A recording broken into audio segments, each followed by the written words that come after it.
All right, hey everybody. Like Gordon was saying, I'm Jesse Schell. I'm going to talk a little about the future today.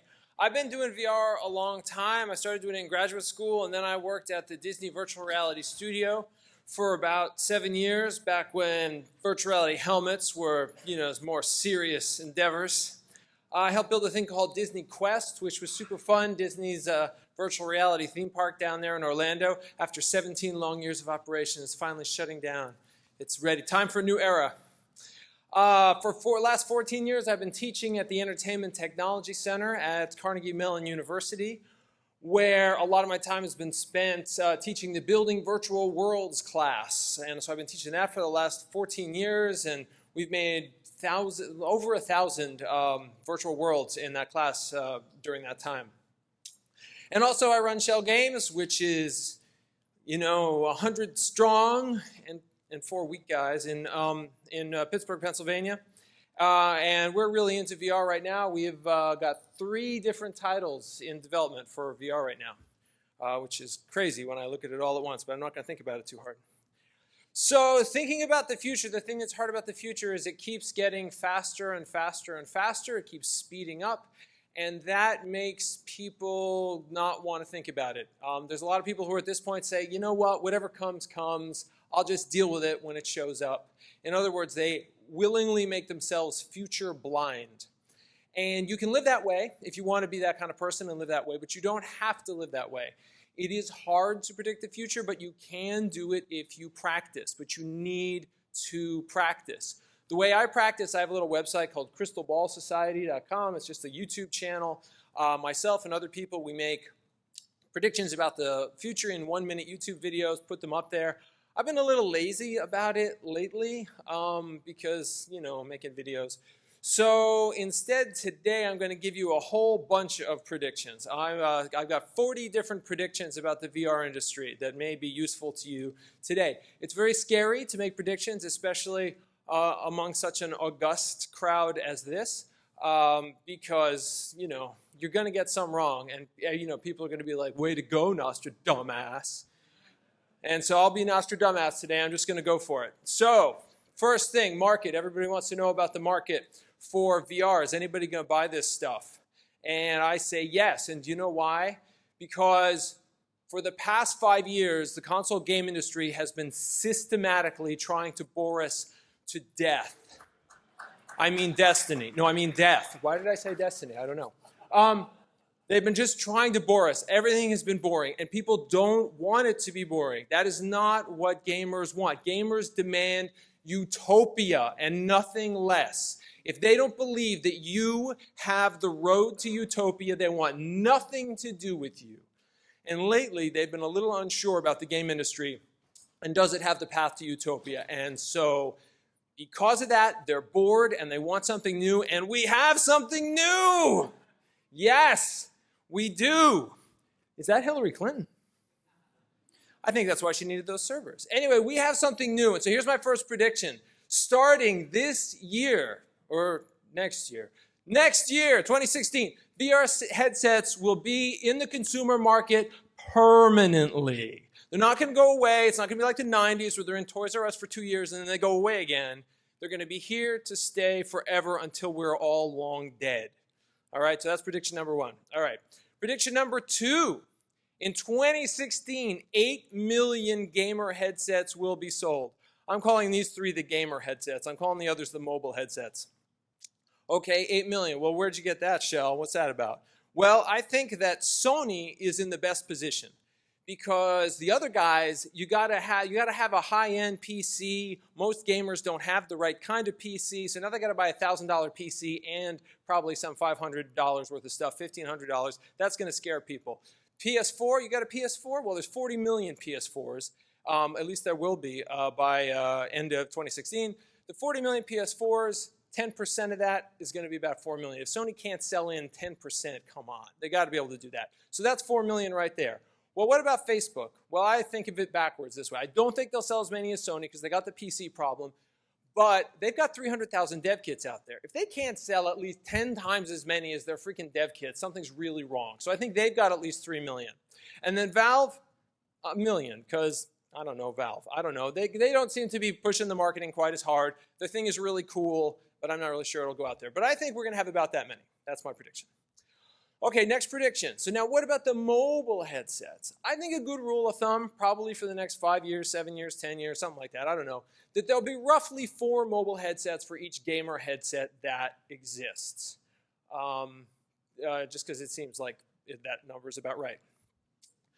And so if you take those numbers and you extrapolate them a little bit, you'll get a prediction 4, which is that headset sales will double each year until market saturation is reached.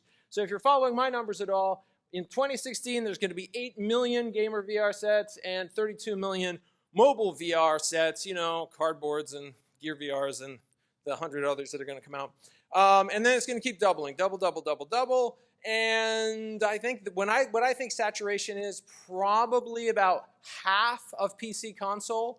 So about 500 million is probably around saturation for gamer stuff. And then about 2 billion is probably saturation for the mobile stuff, because there's going to be about 4 billion smartphone users. There'll probably be more than that by 2022, but not a lot more. I mean, it's only 8 billion of us here. I mean, give me a break. Okay. All right, related prediction. VR will be so big in 2016 that by 2017 at CES, there will be 50 different headsets featured. Okay. Unfortunately, overheating for mobile VR is still going to continue to be a problem, and it's going to be very common for people to put their phones in their freezer so they can play longer. I think that'll be a thing. And I think that'll still be a problem all the way through 2018. Okay, prediction number 7. As soon as Sony sells 10 million headsets, Microsoft is finally going to say, oh, yeah, no, we got one. It's cool. And it's probably, by my math, that means E3 2018 is when Microsoft announces their thing. The HoloLens Home, or I don't know what it'll be, something. Okay, so let's talk about games a little bit. Here's a prediction. Asymmetric party games are going to be a thing. Asymmetric party game being one person wears the HMD, the other people are like playing on regular controllers and looking at the screen. Sony appears to be all over this because they're supporting the separate screen while you play. Hopefully other people will do this too. And I really do think an asymmetric party game is going to be one of the top 10 VR games by the end of 2017. Prediction 9, Madden 2018 will have a VR edition. Yeah, it will. All right, here's prediction number 10. So this is where it gets hard to predict. I think by the end of 2018, we're going to have figured out that just copying the old stuff doesn't work. Making new crazy stuff that didn't exist before is what is going to work. Because that's what happens. We didn't have endless runners before mobile. We didn't have whatever the hell genre Farmville is before social. When new platforms show up, new genres appear. And some new VR genre that we don't yet understand is going to appear, and it's going to be kind of a persistent genre. So this is a game that our studio did called I Expect You to Die. It's been fairly popular. Thank you, Dad. It's been like #1 on Oculus Share for 4 months. Now, how did we do that? We did it by not copying the games that were out there. We looked at what is VR good at. Let's do those things. And it turns out that seems to have been a pretty good strategy. Hopefully one day it will make us some money. We'll see. All right. But it won't be all fun and games because there's going to be a lot of fears. No one's been talking about the fears because we're all here in Silicon Valley, happy, excitement, cocaine land. And the media is going to show up and they're going to, no, we don't like this. This is scary. Oh, I can't see what the kid's doing in there. It could be really bad, right? So we're going to deal with that. We haven't talked about it, and there's going to be some stuff, man. So here's a prediction for you. By the end of 2017, the media will blame at least one mass shooting on a VR game. Right? And Bullet Train, I'm looking at you. I don't know if people played that Bullet Train. If you wanted to feel what it was like to be a mass murderer in a subway station, that's what it feels like. And I think people are going to be worried about that because there's been a few mass shootings. All right, number 12, VR addiction is going to be a thing. Everybody's going to be talking about it. The media is going to be really concerned about VR addiction by end of 2017. I don't know if it's going to be a real thing, but they're sure going to talk about it a lot. So here's another prediction. By the end of 2018, there will be at least 3 movies that come out in Hollywood that will be all about fears of bad things happening with VR. There'll be at least 3 of those. This isn't one of them, but it's just funny. That's all.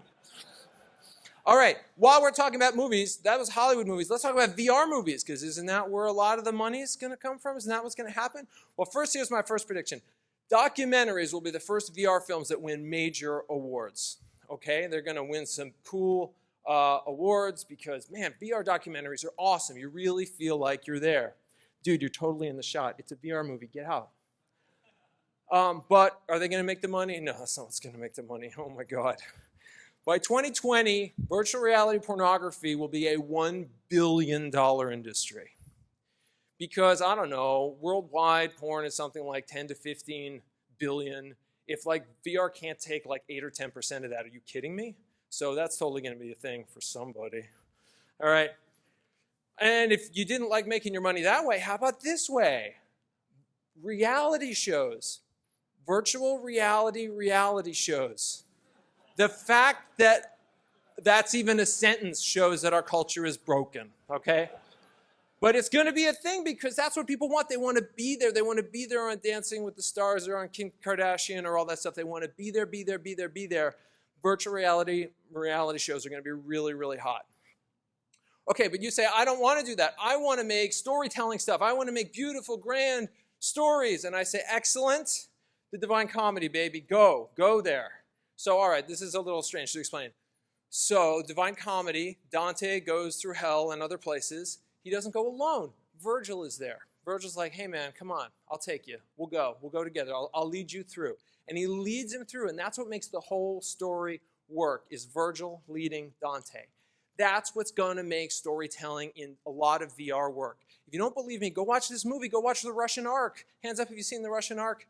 No, nobody's seen The Russian Ark, but you should. It's an amazing movie that takes place all in one continuous camera take, and it only works because this crazy dude is with you most of the time, being your Virgil, leading you through. Having a companion go through is going to be the key to a lot of those movies. Here's another prediction. By the end of 2018, Comcast will have a VR channel.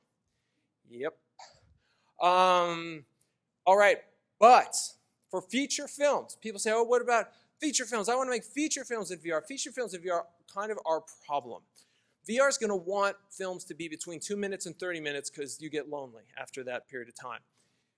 We're going to need to make a way to find watching movies be social even though you're in VR. I don't know exactly how to do this, but we'll figure it out. We'll figure it out by 2025, and at that point, that's when feature-length films in VR are going to make sense. Until then, they don't make any sense. And while we're talking about social, by 2025, the majority of VR revenue will be from social experiences because that's how it always is with computing. Every time. You start out making some little solitary thing, and then you make the money with the social. Here's another prediction, 21. By 2020, one of the top 10 VR games will be a dance game. Why? Because dancing's an awesome social experience. And so they're like that. Okay. Board games. By 2025, VR and AR board games will be a $100 million business. I know that sounds crazy playing board games in VR, but you'll see all about it. MMOs, they're back. They're going to be so good by the end of 2020. At least one virtual reality MMO will have more than 1 million subscribers. Subscribers? I thought it was all free to play. No, we're done with free to play. That's enough. Free to play breaks immersion. We don't tolerate breaking immersion in VR. Subscriptions are back. Okay, but by the end of 2018, there will be a leading social VR platform, and it won't be one of the old guys. It's not going to be Facebook or Amazon or any of those guys, because that's how it always is. It's always somebody new. So it's going to be somebody new. Maybe it's you. All right. By 2018, VR emotes will be very popular, and they'll have some stupid name, V-motes or vomits, or I don't know what they'll be, but they'll be something. Location-based entertainment. I know there's some people in here who care about that. That's more imminent. We can do that right now, can't we? Yes, you can do that right now. I will predict that in 2017, every U.S. state fair, all of them, all 50 of them, is going to have a VR attraction at it. Because VR is going to be hot, it's going to be in the news, and everybody at the state fair is going to say, I'll spend $5 to try that out. And that's great for a novelty, but I'll tell you, man, by 2018, 2019, it's over. Okay, so novelty is fine as long as it's just short term. But there's people like, no, I'm going to build a building. It's going to last 20 years, and it's going to have VR stuff in it. Well, if you're going to do that, you better follow rule number 1 of location-based entertainment. Rule number 1, anybody? Rule number 1: the baker knows it, the barmaid knows it, the preacher knows it, the pimp knows it. What is it?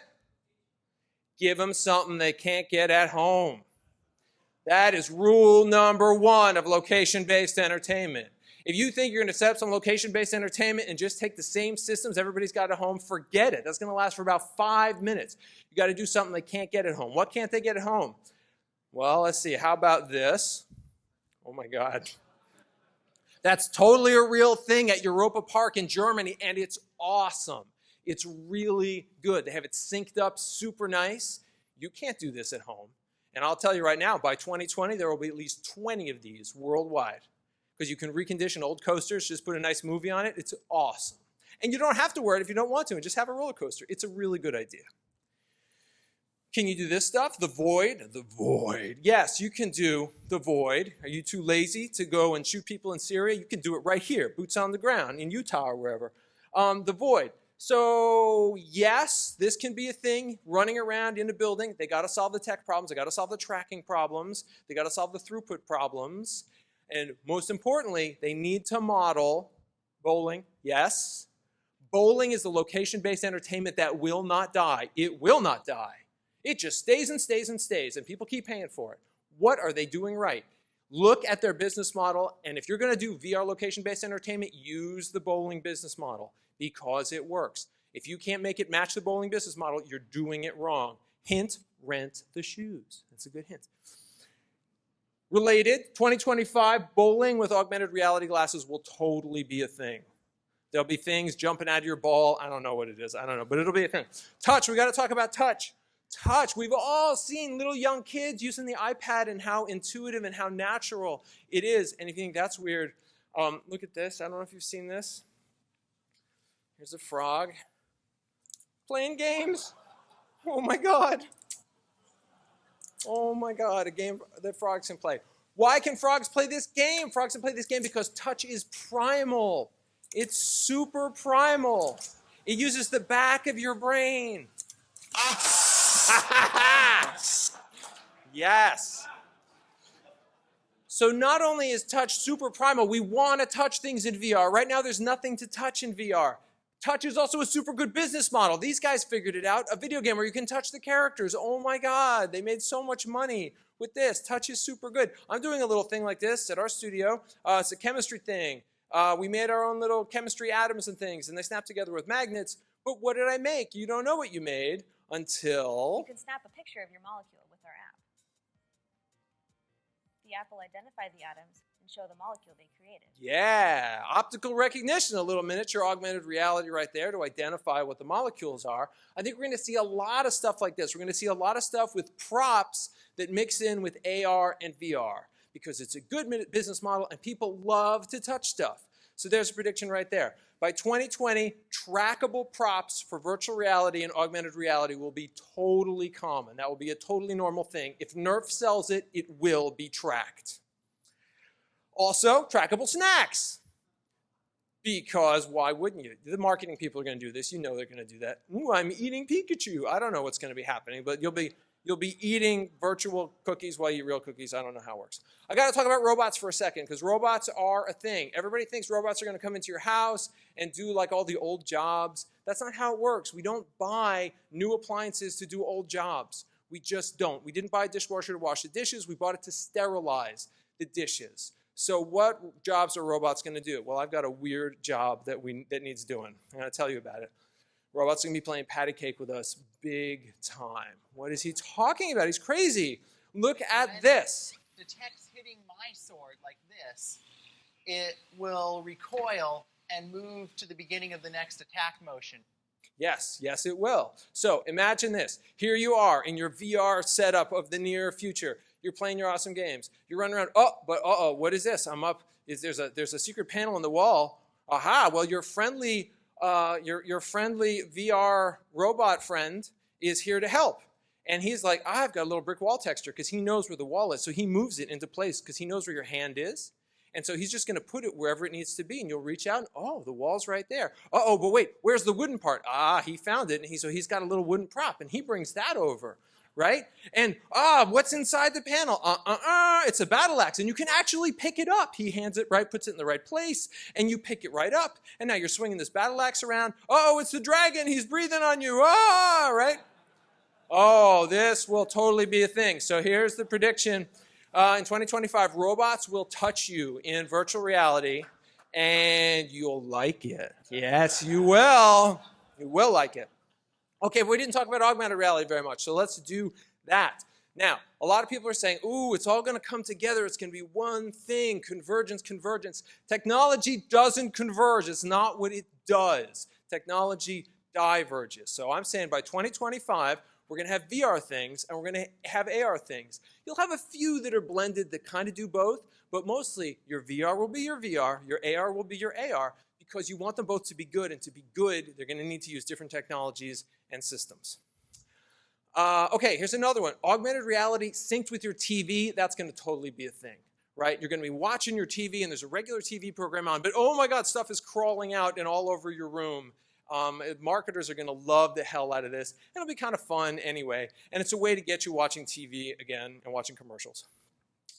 Augmented reality lectures. This will be a really cool thing. Imagine every student in the class has goggles, the teacher has goggles, the teacher's like, check out this cool thing, and all the students can see it, right? And here's like, I don't know, a zombie ocelot or whatever he's teaching about, and you can do everything right there. And that'll be really hip and trendy in 2025.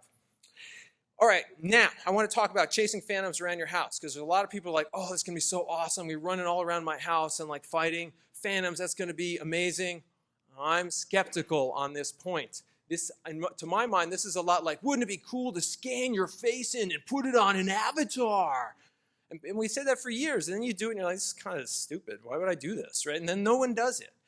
I am worried that when people want to go into fantasy worlds, they don't want to go in their den, right? They don't want to, I'm in the kitchen. No, you don't want to be there. You want to be in some awesome fantasy world. So I think this is a cool, cutesy gimmick, but whether it has long-term gameplay for grown-ups, I don't think so. I think kids are going to like it, and it's going to be very, very popular entertainment for children. Technology, a few technology notes before we get out of here. Glasses. Right now, the fashion is super wide glasses. That's going to come to an end because they don't fit in the goggles very well. So Steven Spielberg is going to have been a trendsetter with his super narrow glasses. Also, hardcore gamers, they're going to have prescription VR lenses. That's going to totally be a thing. Totally a thing. Eye tracking, yes, it's going to be totally possible by 2020. That's not a coincidence, 2020 eye tracking. It's just how it works out. Eye tracking VR headsets, they're going to be available because eye tracking is cool because you can use it for interfaces. You can use it as kinds of input and related.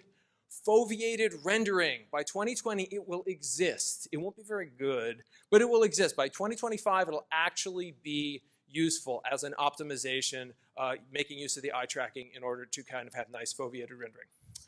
And final prediction is by 2025, there will be no more corded VR system. Cord not shown. Forget cord not shown. There just won't be cords.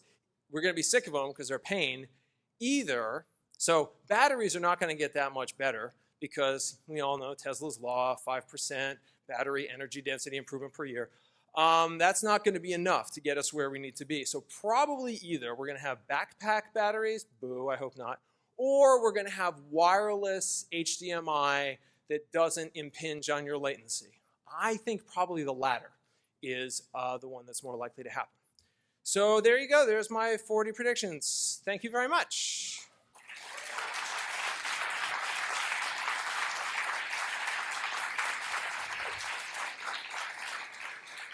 We've got like 1 minute for questions if that's a thing. Yeah.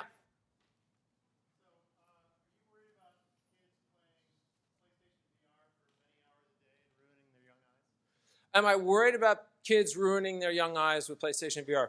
I'm not super worried about it. I mean, if reading doesn't ruin your eyes, I'm doubtful this is going to ruin your eyes. But PlayStation's lawyers are going to be worried all to hell and back about it. And so believe me, they'll be on the case. So that's another reason I'm not worried about it. Nobody wants to get sued for blind children. Over here. You asked a panel of industry folks, is online a force for good or evil? Is VR a force for good or evil? Oh, VR, like all tools, like fire, like the internet, it is a force for good and a force for evil.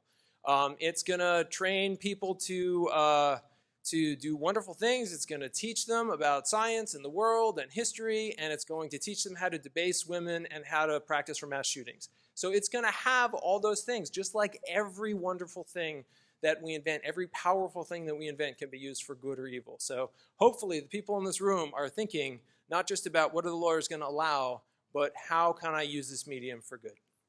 Thank you very much.